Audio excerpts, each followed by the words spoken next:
Viewers, welcome to my lecture. आज के lecture में हम जर्नल एंट्रीज के बारे में डिस्कस करेंगे। पिछले लेक्चर में जो मैंने डिस्कस किया था अगस्त के क्वेश्चन डिस्कस किए थे। आज के लेक्चर में जो हम डिस्कस करेंगे वो करेंगे सितंबर के क्वेश्चन। ठीक है, देखिएगा हम सितंबर के क्वेश्चन स्टार्ट करते हैं। पिछले लेक्चर में मैं आपको डिस्कस कर चुका था अगस्त के बारे में बता चुका था। ओके, आज हम थोड़ा सा सितंबर के बारे में पढ़ेंगे। देखिएगा, इसमें सबसे पहले जो क्वेश्चन आता है वो आता है आपका यहाँ पे बिजनेस स्टार्ट विद कैश, यानी कि 1 सितंबर को इन्होंने बिजनेस स्टार्ट किया। 1 सितंबर को जो बिजनेस स्टार्ट किया उसमें इन्होंने कैश लगाया। क्या लगाया? कैश लगाया, कैश अकाउंट डेबिट। और इन्होंने फिर लगाया आपको गुड्स अकाउंट डेबिट। इसमें एक लाइन लेनी पड़ेगी मुझे, wait.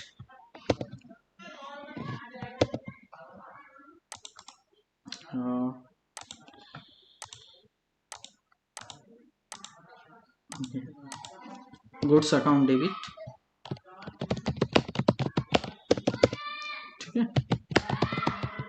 To capital account, to capital account. अब यहाँ पे जो कैश है वो कैश आपके पास कितना है? 1 लाख रुपये है। ठीक है, गुड्स आपके पास कितना है? 25,000 रुपये है। ठीक है, टोटल कितना हो गया? 1,25,000 रुपये की आपके पास कैपिटल हो गई, 1,25,000। ओके, उसके बाद फिर नेक्स्ट जो आता है वो आता है आपका यहाँ पे, फिर इन्होंने क्या करा, यहाँ पे क्या करा, 2 सितंबर को इन्होंने यहाँ पे क्या करा, गुड्स सोल्ड टू रोहन लाल को इन्होंने माल भेज दिया। तो रोहन लाल डेबिट, और यहाँ जाएगा आपका 2 सेल्स अकाउंट। ठीक है, रोहन लाल को इन्होंने कितने का माल बेचा? 25,000 का, और यहाँ पे भी कितना आ गया? 25,000। ओके, उसके बाद इन्होंने क्या करा, 3 सितंबर को इन्होंने यहाँ पे क्या करा, यहाँ पे गुड्स रिटर्न टू रोहन लाल, यानी कि गुड्स रिटर्न हुआ। सॉरी, ये क्वेश्चन गलत है, यहाँ पे फॉर्म आएगा। सॉरी, नहीं, ठीक है, मैं गलत बोल। गुड्स रिटर्न टू रोहन लाल, यानी कि इन्होंने रोहन लाल को रोहन लाल को माल बेचा। बेचने के बाद में रोहन लाल मेरे पास माल वापस लेके आ गया ना, तो यहाँ पे जो 2 है ना, इस 2 की जगह फ्रॉम कर लेना, 2 की जगह फ्रॉम आएगा। ओके, इसको फ्रॉम कर लेना। तो यानी कि मेरे पास कोई माल आ गया, तो माल यानी कि क्या लिखेंगे उसमें, यहाँ पे सेल्स रिटर्न अकाउंट डेबिट। यहाँ आ जाएगा आपका 2, किससे है? रोहन लाल से। रोहन लाल से माल कितने का है? 1500 का। तो यहाँ पे 1500 रुपये का माल वापस आ गया। यहाँ पे ये रहा, यहाँ पे भी 1500 रुपये का माल वापस आ गया। ओके, उसके बाद फिर नेक्स्ट आता है यहाँ पे आपका 4 सितंबर। 4 सितंबर को इन्होंने क्या करा, यहाँ पे 4 सितंबर को ये करा कि कैश रिसीव हो गया रोहन लाल से, और डिस्काउंट उस पर 10%। पहले तो आप ये देखेंगे कि रोहन लाल को माल कितने का बेचा था। रोहन लाल को जो माल गया था वो 25,000 का गया था, 25,000। और 25,000 में से अगर 1,500 रुपये का माल रिटर्न हो गया, तो रोहन लाल की तरफ जो हिसाब पे गया, टोटल बैलेंस से गया, वो 23,500 रुपये ले गया। ठीक है, और उसमें 23,500 में मुझे क्या हो गया? कैश प्राप्त हो गया। यहाँ पे कैश अकाउंट डेबिट, मेरे पास क्या आ गया? कैश अकाउंट डेबिट हो जाएगा। और यहाँ पे हो जाएगा आपका discount account debit, discount account debit. और 2 किससे? रोहन लाल से। ये मेरे पास जो आना है वो आना है 23,50 का, तो डिस्काउंट हो जाएगा 23,50, क्योंकि 10% डिस्काउंट है। ठीक है, और टोटल इससे आने कितने? 23,500 रुपये आने हैं।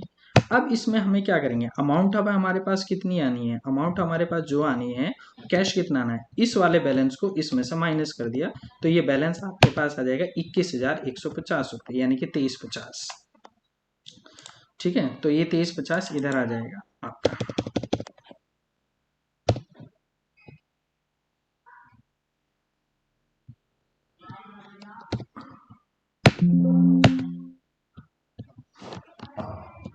ठीक है, उसके बाद नेक्स्ट आता है आपका यहाँ पे furniture purchase from Gupta company. 5 सितंबर को मैंने क्या करा, 5 सितंबर को मैंने यहाँ पे क्या करा, फर्नीचर खरीद लिया। तो मेरे पास क्या आ गया? Furniture account debit. ठीक है, 2 किससे खरीदा मैंने? गुप्ता कंपनी से, गुप्ता कंपनी। जो मेरे पास फर्नीचर आया वो कितने का आया? मेरे पास 1,500 रुपये का मेरा फर्नीचर आया, और यहाँ पे मेरे पास फर्नीचर 1,500 रुपये का ही है। उसके बाद नेक्स्ट आता है आपका 8 सितंबर। 8 सितंबर को मैंने क्या करा, यहाँ पे मशीनरी खरीद ली। तो मेरे पास क्या आ गई? मशीनरी मशीनरी अकाउंट डेबिट, और यहाँ पे क्या हो जाएगा आपका टू कैश अकाउंट। मशीनरी मेरे पास कितनी की आई, मशीनरी मेरे पास 50,000 की आई, यहाँ पे 50,000 रुपये और यहाँ पे भी 50,000 रुपये। ओके, उसके बाद फिर आता है आपका 10 सितंबर। 10 सितंबर का मतलब ये हो गया कि मैंने यहाँ पे इस पर डेप्रिसिएशन लगाया है। क्या लगाया है? डेप्रिसिएशन। डेप्रिसिएशन का मतलब क्या होता है, पहले तो मैं डेप्रिसिएशन बता देता हूँ, इसको बोलते क्या है। मान लो कोई मशीन आपने 50,000 की खरीदी, 50,000 रुपये की खरीदने पर आपको क्या करा, इस पर 10% डेप्रिसिएशन लगा हुआ है। कितना? 10%।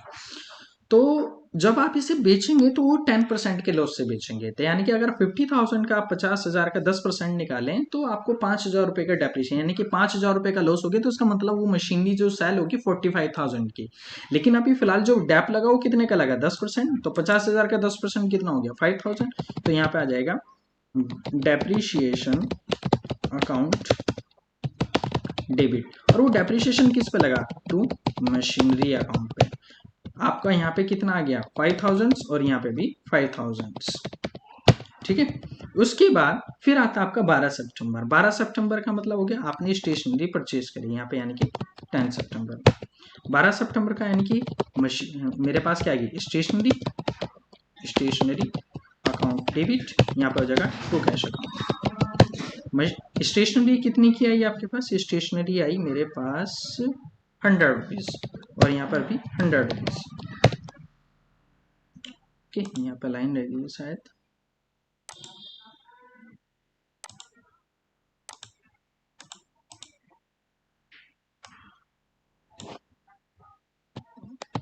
उसके बाद नेक्स्ट आता है आपका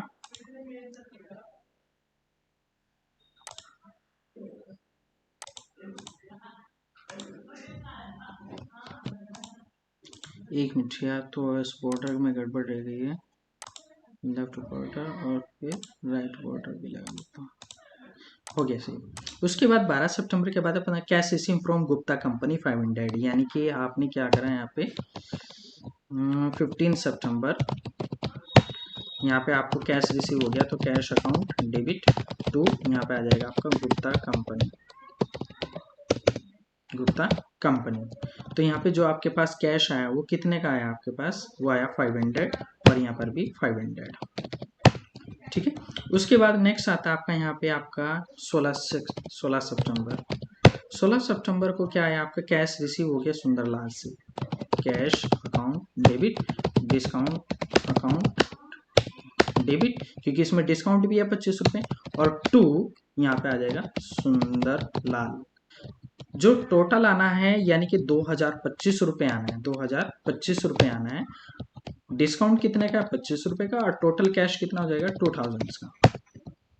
उसके बाद फिर आता है आपका 20 सितंबर का, यानी कि कमीशन रिसीव्ड, यानी कि आपका आ जाएगा 20 सितंबर को, यहाँ पे आ जाएगा आपका यहाँ पे कमीशन रिसीव्ड। तो कमीशन मेरा पे यानी कि cash account debit, cash account debit, और टू किसके रूप में? कमीशन अकाउंट के रूप में। कैश कितना है आपके पास? कैश है आपका 800, और यहाँ पर भी 800 आ जाएगा। ठीक है, उसके बाद फिर नेक्स्ट आता है आपका यहाँ पे, उसके बाद नेक्स्ट आता है आपका यहाँ पे कमीशन हो गया। इसके बाद 21 को, 20 का हो गया ना, 21 सितंबर। 21 सितंबर को हमने यहाँ पे क्या करा? 21 सितंबर को है इंटरेस्ट पे, ब्याज दे दिया, interest account debit to cash account, to cash account. मेरा जो इंटरेस्ट गया वो कितने रुपए का गया? वो गया 1,000 रुपये का, और यहाँ पर भी कितना आ जाएंगे? 1,000 रुपये आ जाएंगे। उसके बाद फिर आएगा आपका 23 सितंबर, यहाँ पे 23 सितंबर, यहाँ पे आ गया आपका गुड सोल्ड टू सिमरन, मैंने माल सिमरन को भेज दिया, सिमरन डेबिट टू सेल्स अकाउंट। सिमरन को हमारे पास से कितने का माल गया? सिमरन को गया हमारी तरफ से 5,000 का, तो यहाँ पर 5,000 और यहाँ पर भी 5,000। उसके बाद क्या हुआ? बिल रिसीव फ्रॉम सिमरन, यानी कि सिमरन को मैंने माल बेचा था और सिमरन से मैंने एक बिल लिखवा लिया, तो वो बिल प्राप्त हो गया सिमरन से। मैं क्योंकि सिमरन को उधार माल बेचा तो मैंने कहा कि बिल दे दो, तो बिल आ गया मेरे पास, बिल अकाउंट डेबिट, और टू किससे आया? सिमरन से आया। ठीक है, बिल कितने का आया? 5,000 का, और यहाँ पर भी 5,000। उसके बाद फिर नेक्स्ट आ गया आपका यहाँ पे क्वेश्चन है 26, cheque received from Sundarlal, Sundarlal से आपके पास चेक प्राप्त हो गया यानी कि 26 सितंबर। तो यहाँ पे क्या आ गया, मेरे चेक कहाँ जाएगा, एक्सेस अकाउंट के अंदर, एक्सेस अकाउंट डेबिट टू, यहाँ पे क्या हो जाएगा, सुंदरलाल। तो यहाँ पे आ गया एक्सेस, यहाँ पे आ जाएगा आपका 8000 का, और यहाँ पे भी 8000। ठीक है, इसके बाद फिर क्या हुआ, 27 सितंबर में उस चेक के अंदर कुछ कमी निकली 27 सितंबर, और वो चेक वापस सुंदरलाल को गया, यानी कि जिसको बोलते हैं डिजोनर, या चेक बाउंस होना, तो सुंदरलाल के पास गया, सुंदरलाल डेबिट टू, किसने दिया, वो एक्सेस अकाउंट। तो यहाँ पे कितने का चेक था, वो 80,000 का चेक था, और यहाँ पे भी एक 8,000 दिया गया, 8,000। उसके बाद 28 सितंबर को, 28 सितंबर को कुछ खर्चा हुआ, तो जिसको बोलते हैं बैंक एक्सपेंसेस, बैंक का कुछ खर्चा है, बैंक एक्सपेंसेस अकाउंट डेबिट, और टू वो कहाँ से डिडक्ट होगा, आपके अकाउंट से ही डिडक्ट होना है, डेबिट होना है। ठीक है, तो यहाँ पे आप अगर देखा जाए, यहाँ पे आप कितना कर रहे हो, 500, यहाँ पे 500, और यहाँ पर भी 500। ठीक है, उसके बाद जो नेक्स्ट आता है आपका, यहाँ पे सैलरी, आपने सैलरी दी 29 सितंबर को, 29 सितंबर, यहाँ पे यानी कि क्या आ जाएगा आपका, salary account debit to cash account. ठीक है, सैलरी आपकी कितने की, सैलरी आपकी चलेगी 2000 रुपये, और यहाँ पर भी 2000 रुपये। ठीक है, उसके बाद फिर आ गया यहाँ पे 29 कैश रिसीव फ्रॉम मोहन, तो यहाँ पे 29 सितंबर, यहाँ पे आ गया आपका cash account debit to Mohan, cash किससे रिसीव होना, मोहन से, कितने, 500, तो यहाँ पर 500 आ गया, और यहाँ पर भी 500 आ गया। ठीक है, थोड़ा सा इधर को कर लेते हैं, अमाउंट में दिखने को 500 नहीं है, 5000 है, दिक्कत हो जाएगी, 5000, और यहाँ पर भी 5000। ओके, नेक्स्ट स्पेस है नीचे नहीं, अभी स्पेस नहीं, थोड़ा सा एंट्री का बढ़ा लेते हैं, कभी दिक्कत हो जाए, फिर इसको कॉपी, यहाँ पेस्ट, यहाँ पेस्ट, बस। उसके बाद फिर क्या हुआ,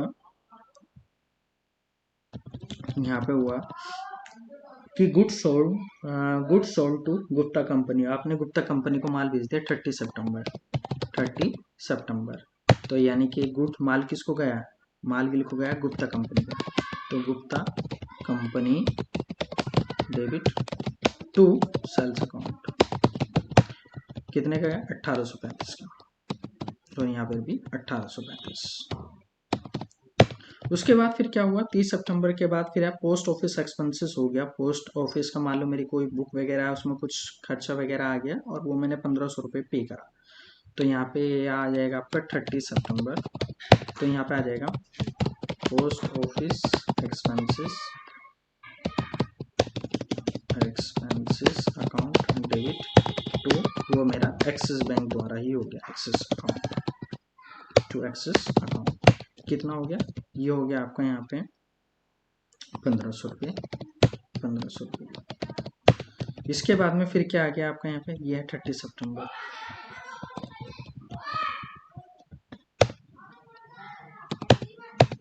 इसके बाद नेक्स्ट आता है आपका furniture purchase for personal use, यानी कि 30 सितंबर को फर्नीचर खरीद लिया, 30 सितंबर को, तो किसके लिए खरीदा, पर्सनल यूज के लिए।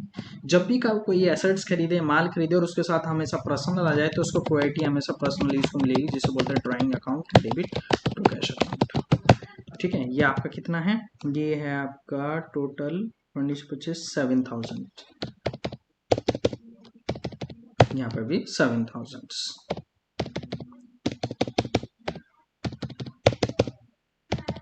ओके, फिर नेक्स्ट है, इसके बाद में यहाँ पे interest receive from Radhe, Radhe से ब्याज प्राप्त हुआ, तो आप बताइए एंट्री क्या बनाओगे, आप अधिकतर बनाओगे interest account debit to Radhe, लेकिन नहीं, गलत। आप थोड़ा सा लॉजिकली क्वेश्चन सोचिएगा, आपको किसी व्यक्ति से मान लो कहीं से ब्याज प्राप्त हो गया, तो उसका एंट्री क्या बनाओगे, cash account debit to interest. अगर वही क्वेश्चन हम दोबारा से चेंज करके इसको बोलते हैं, मुझे ब्याज प्राप्त हुआ राधे से, प्राप्त क्या हो रहा है आपके पास क्या आ रहा है, कैश आ रहा है, कैश अकाउंट डेबिट, लेकिन राधे टू राधे लिखोगे, क्या लिखोगे, तो अगर 2 राधे लिख दिया तो उसका मतलब क्या बन गया, कैश प्राप्त हुआ राधे से। लेकिन हमें कैश ना प्राप्त होकर वो क्या प्राप्त हुआ, ब्याज हुआ, तो इसलिए लिखेंगे टू इंटरेस्ट। आप थोड़ा सोचिएगा। फिर एक कैश रिसीव वाली एंट्री में और इंटरेस्ट वाली एंट्री में क्या अंतर रह जाएगा, तो इसलिए यहाँ पे हम क्या लिखेंगे, cash account debit to interest. तो कितना 1500 और यहाँ पर भी 1500। इसके बाद नेक्स्ट आता है आपका यहाँ पे bill deposit into axis bank, यानी कि मैंने बिल को जमा कर दिया बैंक के अंदर 30 सितंबर। तो यानी कि बिल कहाँ चला गया आपका, एक्सिस अकाउंट में, एक्सिस अकाउंट डेबिट। और टू क्या चला गया, बिल चला गया, कितने का, 5000 का, और यहाँ पर भी 5000। ओके, ये मैंने सभी लगभग एंट्री कंप्लीट कर दी है सितंबर का। नेक्स्ट जो हमारा लेक्चर होगा वो अक्टूबर का होगा, और उम्मीद है कि मुझे अब लगभग आपको सभी एंट्री समझ में आ गई होंगी। यदि आपको किसी एंट्री में कोई डाउट है तो आप मुझे वो डेट लिख करके, वो डेट और वो क्वेश्चन टाइप करके मुझे आप कमेंट कर सकते हैं या मुझे कांटेक्ट कर सकते हैं। जिस एंट्री में यदि आपको डाउट होगा तो मैं उसका सॉल्यूशंस आपको बता दूंगा। यदि आपको मेरा वीडियो अच्छा लगा है तो इसको प्लीज़ ज़्यादा से ज़्यादा लाइक और शेयर कीजिएगा, जिससे कि और लोगों तक भी ये नॉलेज पहुंचे, और आगे भी मैं इसी तरीके और वीडियो कंप्लीट ये पूरा हमारा टैली का सेशन होगा। यदि आप नए यूज़र हैं तो प्लीज़ इस चैनल को सब्सक्राइब कीजिएगा, जिससे कि मेरे और वीडियो का आपको अपडेट मिलता रहेगा। ओके बस, thank you so much, bye.